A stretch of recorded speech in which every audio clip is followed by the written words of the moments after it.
post-it, aplicativo, lista de tarefas, agenda. Você já tentou de tudo, mas parece que nada consegue organizar sua vida, certo? É porque pouco importa a ferramenta se você não se conhecer ou saber como aplicar de um jeito que funcione pra você. Desenvolvi um método que me ajudou muito e hoje sou bem mais produtivo. Confere no primeiro link da descrição. Eu sou TDAH diagnosticada na vida adulta, né? O meu diagnóstico, ele veio aos 24 anos, hoje eu tô com 27. E a minha trajetória na internet, ela começou meses após o meu diagnóstico, né?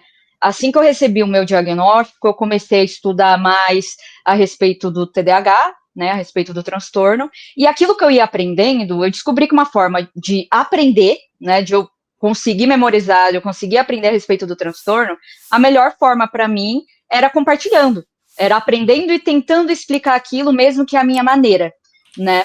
Então eu vi através dessa possibilidade, dessa oportunidade, as portas da internet abertas ali para mim. Na época eu iniciei no TikTok, né? Antes do Instagram. O Instagram eu só tô lá desde o início do ano mesmo, com uma frequência, né? Mas antes eu tinha iniciado ali no TikTok, inicialmente compartilhando toda aquela fase do pós-diagnóstico, né? Que geralmente você sabe muito bem, quando a gente recebe o diagnóstico tardio, geralmente a gente se depara ali com emoções que não nos avisam ali previamente, né?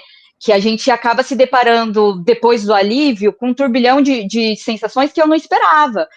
Vergonha, falta de aceitação, eu tinha muito isso, da insegurança de compartilhar com as demais pessoas da minha volta sobre o diagnóstico. Então, essa minha trajetória na internet me ajudou muito, tanto na minha aceitação, quanto também no meu desenvolvimento de autonomia e até de identidade pessoal, que antes do diagnóstico era muito perdida, assim, na minha vida.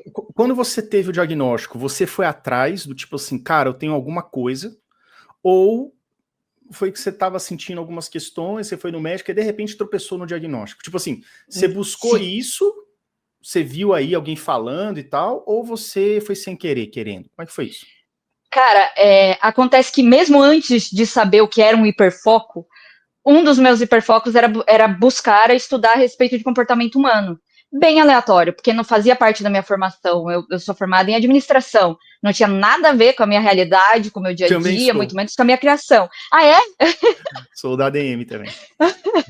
Gosto de dizer que geralmente a matéria é escolhida pelas pessoas ali que não sabem muito o que quer naquele momento. Né? Vamos lá, né? Quem sabe?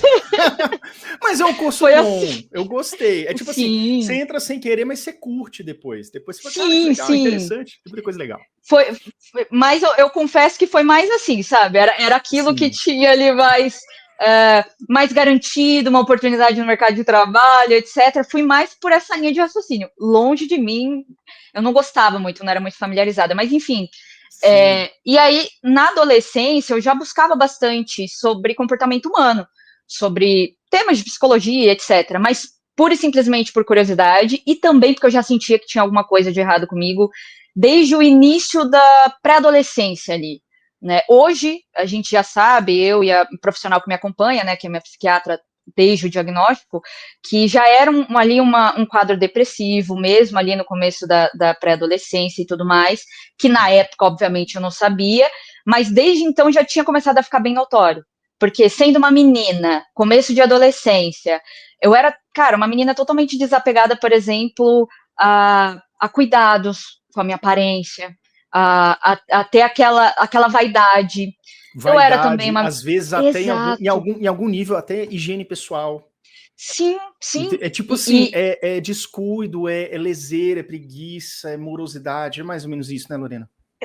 Foi exatamente assim. Por exemplo, era em detalhes que, principalmente, eu digo meninas, né? Não que meninos não sejam vaidosos, né? Mas, assim, sendo menina, a gente sabe que o peso e a cobrança, né, da sociedade e tal... é maior, né? A menina tem que estar impecável, né? O homem pode andar meio escangalhado, a menina não, né? Sim. E já não era muito a minha, né? Eu andava muito desleixada e começou a piorar muito. Só que ali as pessoas ao meu redor, elas não reparavam tanto. Eu estava passando por uma mudança de cidade também. Eu sou natural da Grande São Paulo, e aí me mudei para o interior. E lá era tudo muito família. entende? Era a mesma escola que todos os irmãos estudaram, que tinha parente trabalhando, então me desenvolvia super bem até ali. Porque já era, pô, era a extensão da minha casa, né? Mas quando eu me mudei, eram outra cidade, outras pessoas, meninas que eram mais velhas, tanto na idade, mas também na maturidade, porque eu era muito inocente. Eu era uma menina ali que no começo da adolescência eu brincava de boneca, entende? Tu Então, sentia assim, um atrasozinho da maturação. Coisa que a totalmente, gente cara. aprende depois, né? Que a gente vai estudar depois do TDAH e vai falar para os outros, né? Como influenciador, esse nome, eu não acho muito adequado, mas pode ser assim. Uhum.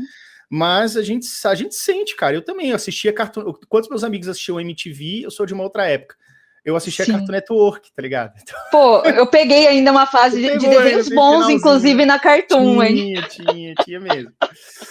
É verdade. Mas Então você sente essa diferença, né? exato, e isso hoje em dia, olhando para trás, eu consigo ver muito notoriamente, né? Mas naquela época eu só sentia, né, Yuri? Eu não tinha os professores em uma cidade nova, muitos alunos, naturalmente ali, um monte de adolescente reunido, tinha muitos casos ali mais problemáticos, digamos assim. Que era uma menina, não era tão agitada ali, era meio tímida, né? Então acabava não chamando tanta atenção. Em casa eu não gostava de dar problema. Era caçula ali de 5 filhos, os meus irmãos todos também hiperativos ali no comportamento muito mais notável do que o também, meu. ou são 4 irmãos? Eu tenho uma irmã e 3 irmãos. Legal. Ali eu sou a caçula, de 3 em 3 anos ali, a idade. E aí todos os meus irmãos ali, um comportamento hoje que a gente, graças ao meu diagnóstico, todos ali foram percebendo também alguma coisinha, percebendo ali uma possibilidade de um diagnóstico a partir de mim. Porque antes disso, não era a nossa realidade. A gente vem de uma família muito simples, que cresceu ali num ambiente religioso. Então, a gente já sabe que... Qual era a cidade que você nasceu, antes de você se mudar? Itapecerica da Serra. Era a periferia lá da Grande São Paulo. Isso. E aí me mudei para São José do Rio Preto, a minha cidade até hoje. Certo, então, perfeito. Era bem diferente. Tudo. Tanto, por exemplo, na minha rotina, como eu disse, já estava... Toda a família cresceu em um mesmo ambiente. Depois, se mudar para o interior, e não foram todos os meus irmãos. Então, eu já estava passando naturalmente por algo que é meio desconfortável, né? Mas ali foi a hora que começou realmente a ficar muito mais nítido. Mas eu só fui conseguir buscar ajuda assim que eu atingi a maioridade. Porque antes disso, eu desconfiava, pesquisava, acreditava que eu tivesse alguma coisa, mas não tinha aquela coragem, não tinha ninguém ao meu redor para falar o primeiro passo a se dar, embora a gente já soubesse, né? Principalmente com a internet, com a informação, eu não tinha essa coragem. Só fui ter depois que eu conheci o meu atual marido, né? A gente já está junto há 7 anos, então ali no começo, meus 19 anos, foi ele que foi percebendo isso, e eu compartilhando alguns detalhes, alguns sinais que fui percebendo na época que eu descobri a respeito do TDAH, que foram com conteúdos inicialmente, depois acabei mergulhando no Barclay, que eu acho que é o segundo passo de quem hiperfoca a respeito do transtorno, inevitavelmente. Né? Livros e artigos e vídeos. Exato, e acho que a porta de entrada ali, principalmente do Barclay, é Vencendo o TDAH, né? Isso. Doutora Ana Beatriz também, que acabou sendo o primeiro livro que eu ganhei a respeito do TDAH. E ali, quando eu fui descobrindo a respeito do assunto, meu marido foi meio que o tirateima, entendeu? Ele foi, eu comentava com ele tal coisa, e aí eu vi pela primeira vez alguém que me acompanhava falando, talvez tenha alguma coisinha.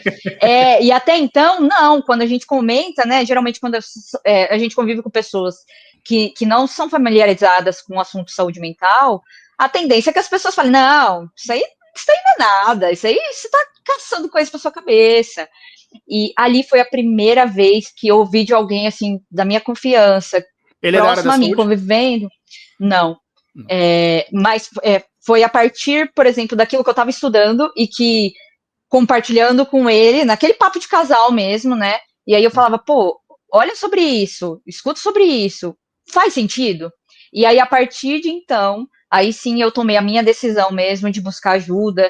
Aí eu já sabia, por exemplo, de se buscar um profissional com experiência na área, né? Mas foi a partir disso, foi uma decisão minha, A partir do momento que tudo estava desandando, aí eu precisei buscar ajuda e foi dito e feito. Chegando lá no mesmo dia, saí com o diagnóstico. No diagnóstico. Mas me diga uma coisa, as principais queixas suas eram com relação a estudo, desempenho,